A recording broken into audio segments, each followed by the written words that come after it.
Hey, everybody, it is shout out time. Charles wrote us about yesterday's episode where I spoke to the president of the CBC. He says, quote, when defending CBC's production of entertainment, Marie-Philippe Bouchard answered as if it was the CBC's duty to provide employment for this sector, which is an unfortunately weak position to take.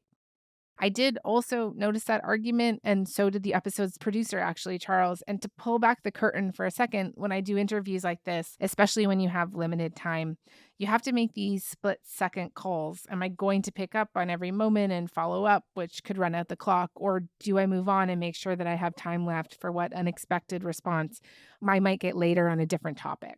It is always a really tough call, but I gotta say, it's so nice to know that we've got such close listeners to the show. And the best way to make sure that you are one of them is to hit the follow button on whatever app you are using to listen to us now. We would really, really appreciate it. All right, here's the show.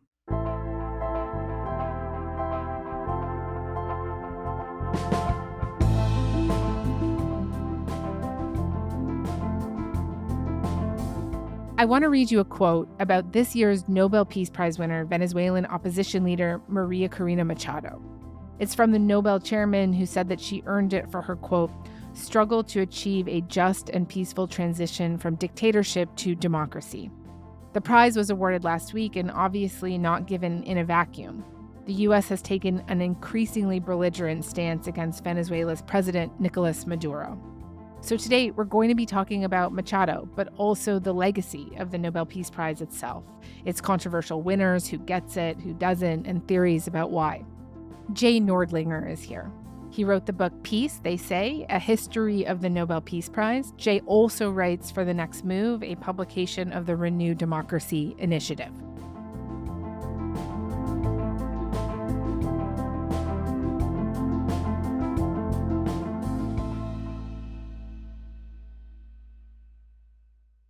Jay, hi. Thank you so much for coming on to Front Burner. Well, thank you. Appreciate it. Let's start with Maria Corina Machado, this year's Venezuelan laureate. What can you tell us about her? Well, she's a very brave woman. She lives in hiding. There is a price on her head. I'm not sure it's a price, but certainly they would like to see her gone, they being the Venezuelan dictatorship.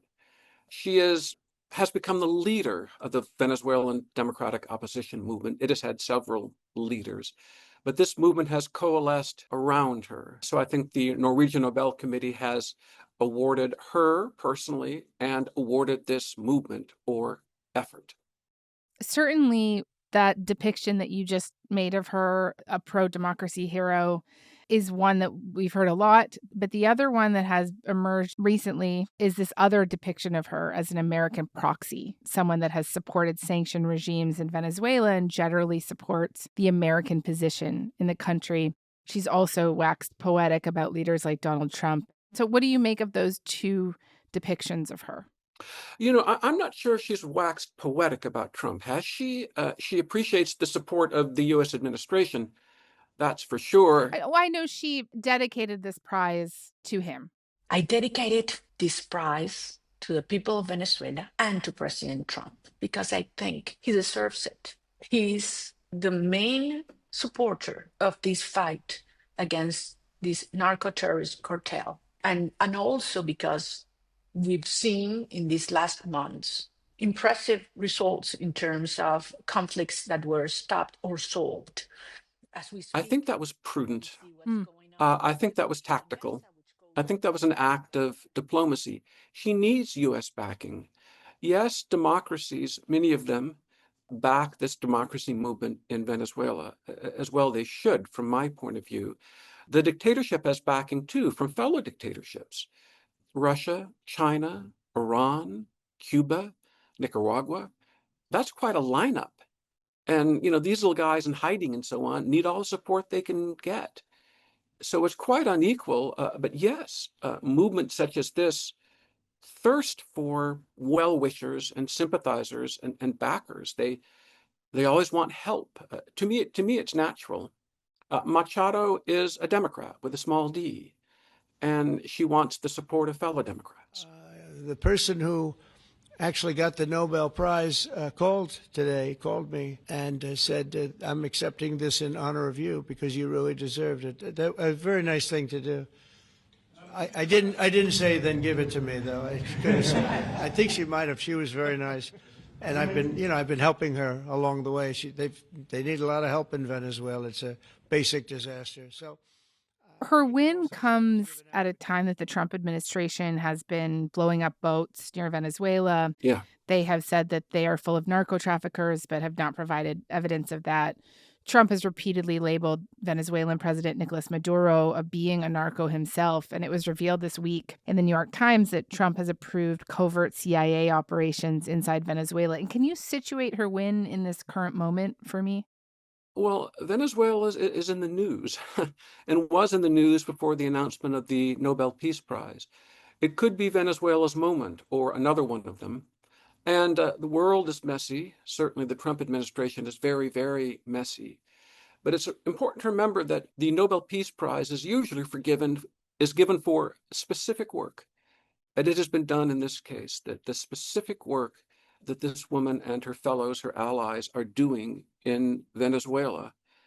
And yes, the world is imperfect. And I'm sorry for an observation so elementary, but it occurs to me to say there are very few Nobel Peace decisions that are uncontroversial. Even that to Mother Teresa, even that to Albert Schweitzer, these great humane people, even that to Denis Mukwege, the doctor in the Congo. So I'm trying to think of a peace prize that has been completely uncontroversial. It's pretty hard to name one, honestly. Yeah. One of the criticisms of the prize is that it often rewards opposition figures from countries that the West already disapproves of, Russia, Belarus, Iran, now Venezuela, but that they rarely award activists challenging Western democracies themselves or those pushing back against Western powers. Do you think that pattern exists? Do you think that is a fair criticism? Yes, I'm not sure I'd classify it as a criticism, but yes, the Norwegian Nobel Committee would be more disposed to the opponents of tyrannies than to democratic governments. Liu Xiaobo, for example, in China, who received the award in absentia. He was a political prisoner and he died still a political prisoner. So yes, this would be the committee's natural bias, if you will. Democracies are shot through with problems, heaven knows, including the one I live in here in the United States. But tyrannies, police states, totalitarian dictatorships are a different story.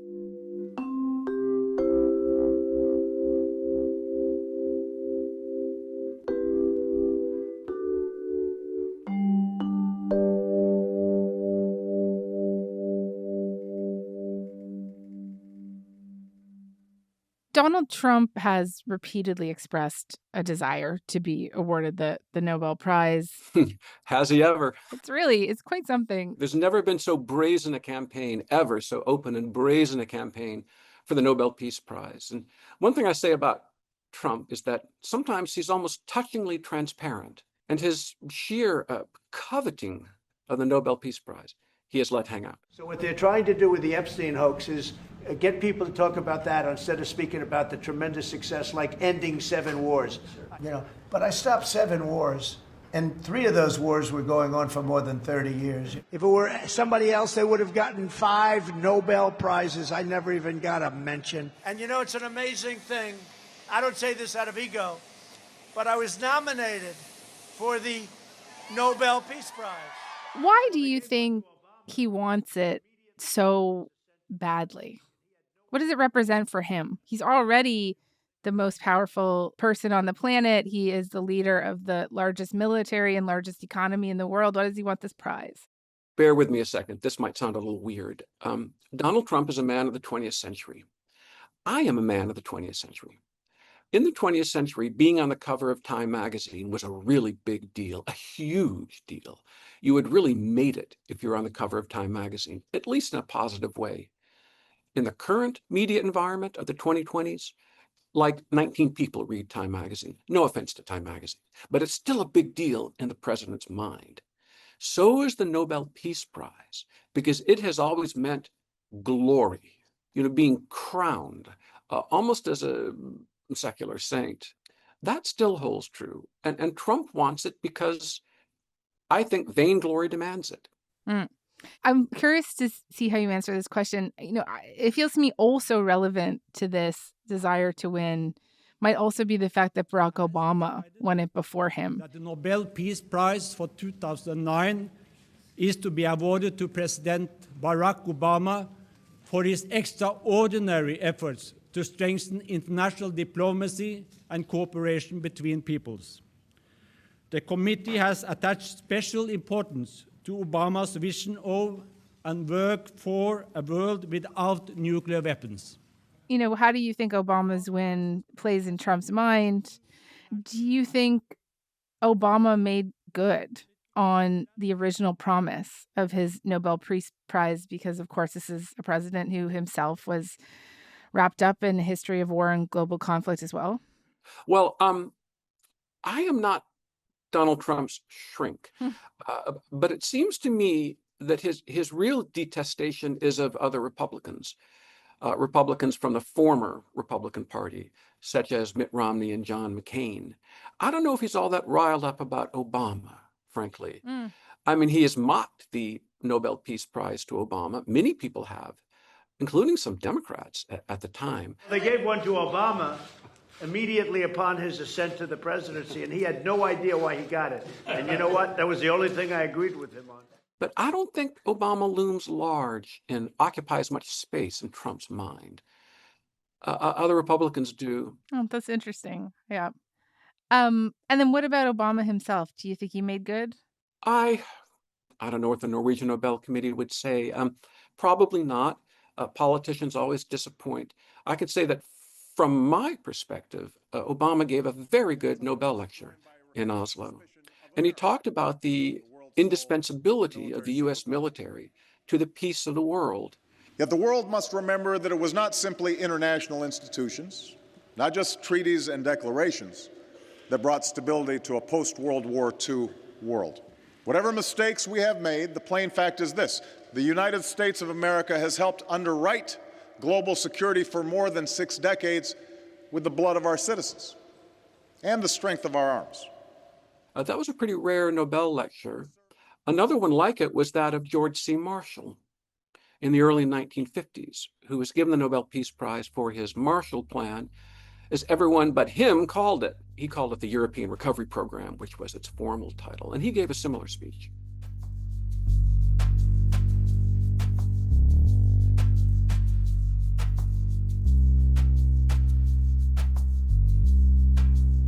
What are the origins of the Nobel Peace Prize?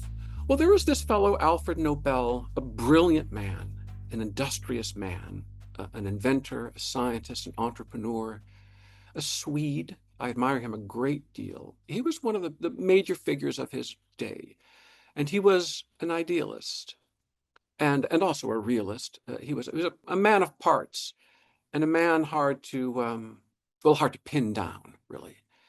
And he amassed a vast fortune by dint of his hard work and talent.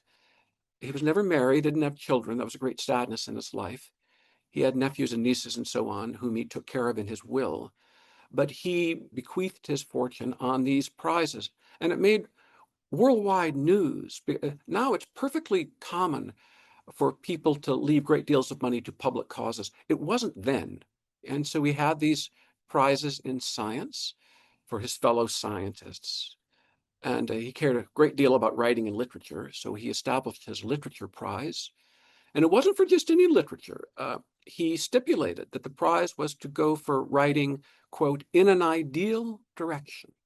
And then there was this peculiar prize for peace. The 4 other awards are determined in Stockholm, and the Peace Prize is determined in Oslo. And some peace campaigners, especially a woman named Bertha von Suttner, prevailed on him to donate a prize to peace for efforts toward peacemaking, for the solving of conflicts through negotiation, diplomacy, mediation, and so on, rather than violence. How does the committee responsible for the Nobel Peace Prize decide on a winner? Like, what are the driving criteria here? What are some of the mechanics behind the scenes? Has it changed a lot since its inception? Well, certainly the committee's definition of peace or concept of peace has broadened quite a bit, too much so for some tastes. But there are 5 of these guys and women. They're all Norwegian. They're all elected by the Norwegian legislature, which is called the Storting. They serve 6-year terms. They receive nominations and make nominations themselves, and then they deliberate. And their choice is announced usually on the second Friday of October. So pretty much the sky's the limit for these guys.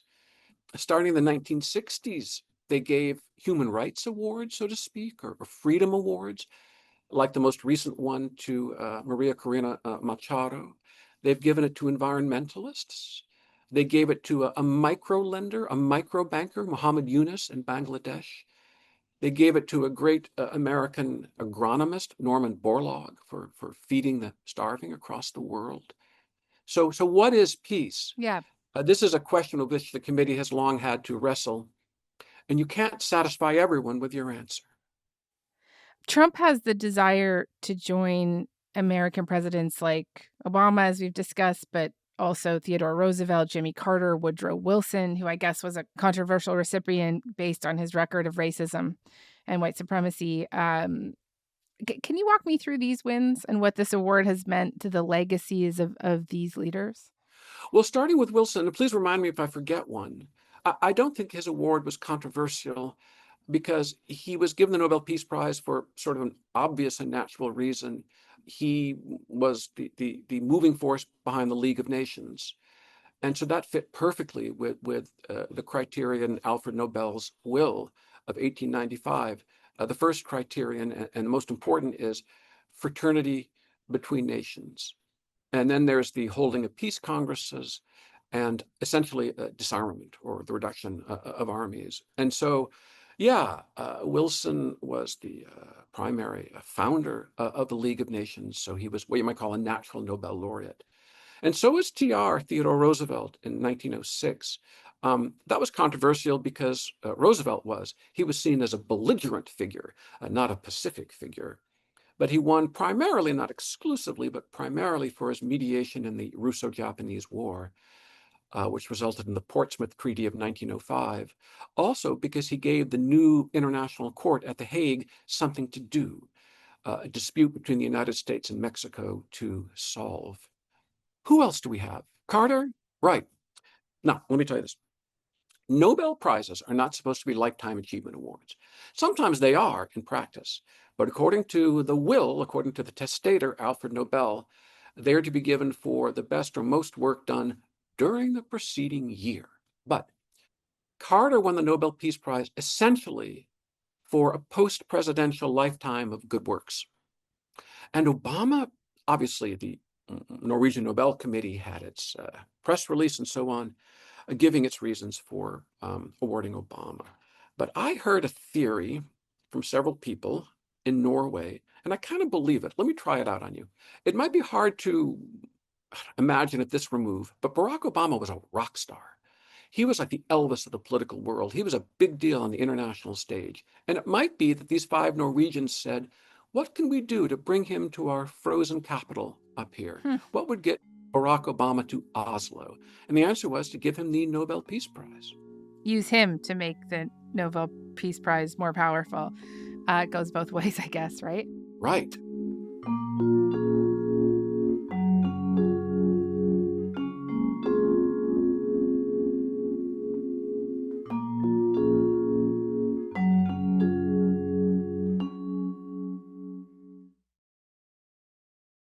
One of the prize's most controversial winners was also an American, the former U.S. Secretary of State and institution, really, of American foreign policy, Henry Kissinger. He was central to the U.S.'s secret bombing campaigns in Cambodia and Laos, was central to the American war effort in Vietnam, helped to create the conditions for the overthrow of Chile's democratically elected president, which ushered in an era of dictatorship and oppression in the country. And he was involved in invasions and massacres in places like East Timor, Argentina, and Bangladesh. This is someone who his critics pretty popularly refer to him as a war criminal in our culture today. But also he was a trusted advisor to virtually every U.S. president over the last half century or so. He certainly has his defenders. What do you make of Kissinger's Peace Prize win today, both the reaction to it and the legacy of it? Well, first, on your list of offenses, there's a lot to say in favor of Kissinger. We won't go into that now, but allow me to state that rather than leave it unanswered. Mm-hmm. The Nobel Peace Prize of 1973, the most controversial peace prize ever awarded, it was split between Kissinger and the North Vietnamese envoy Le Duc Tho. And it was for the Paris Peace Agreement of 1973, which established or was supposed to establish a ceasefire, a truce in the Vietnam War. Kissinger was the national security advisor at the time. Le Duc Tho represented his government. They won it in tandem. Now, of course, this peace agreement was shot to hell by the North Vietnamese. Saigon fell in April 1975, and Kissinger tried to return his Nobel Peace Prize. And he was informed by the committee, the Nobel Peace Prize is not returnable. It's given for work already accomplished. Thank you very much. So that there's a lot more to say about that prize, and I have a lot more about it in my book, but that's a nutshell. In just the last few years, we've seen leaders involved with some of the worst campaigns of violence in our time handed the Peace Prize. I'm thinking of Aung San Suu Kyi, then a democracy activist who won the award in 91, and years later as Myanmar's de facto leader.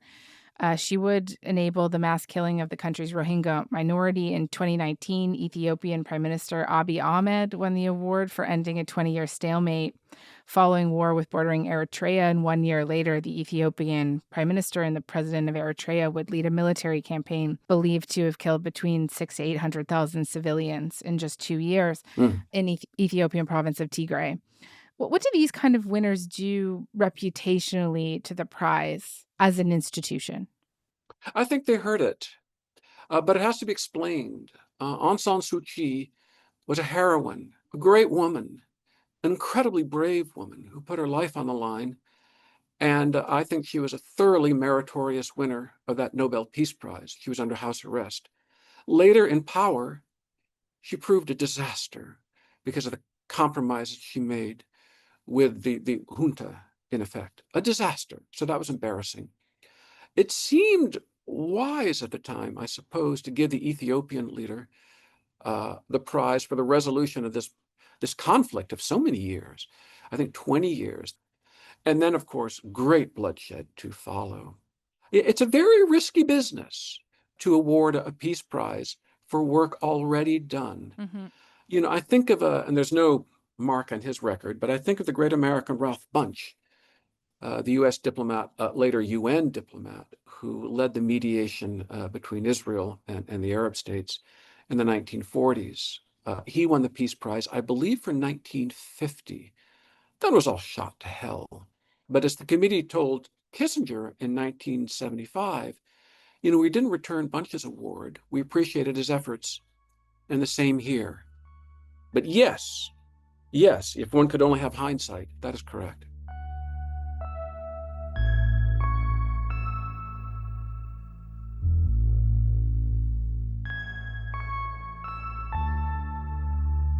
And we've been talking about this prize that's been given out since 1901. This is a period that has seen multiple global wars, apartheid regimes in South Africa and the United States during this time, major conflicts in every corner of the world. And what does the study of the prize over time stand to teach us about the 20th century, you think? I loved doing my book. And one of the reasons was it gave you a neat survey of the whole 20th century. And now we're a quarter into the 21st. And you see the evolution of the world. On one hand, if you forgive this sort of platitude, on one hand, things change, they evolve, they develop, and we see this. On the other hand, forgive me if I contradict myself, nothing changes. You know, the same old hubris and false hopes and dashed dreams and bursts of triumph and idealism and so on. The human scene is at one at the same time, I think, interesting and chaotic. And also, you know the expression, it was ever thus. And the older I get, the more I see it. I'm not sure I liked to hear it so much when I was young, but I get it better now. The democratic idea is in a difficult moment today. We have had expert after expert come onto this program to talk to us about the rise of authoritarianism and fascism and the closing window of democracy. given the historical moment, does the moral weight or import of the Peace Prize take on a new meaning right now? Yeah. The Nobel Peace Prize carries weight, especially in what we used to call developing countries. In the other countries, does it? Does the prize carry weight? Some, I would think. It certainly helps to have the prize. If you get the prize, it's a very handy tool with which to promote whatever it is you're wanting to promote. And people listen, it gives you a platform, a megaphone. So yes, it all comes back to this question, what is peace? And to some people, the achievement of democracy or a push toward democracy is also a push toward peace. Okay. I think that's a great place to leave it. Jay, thank you so much for this. Likewise. Thanks so much.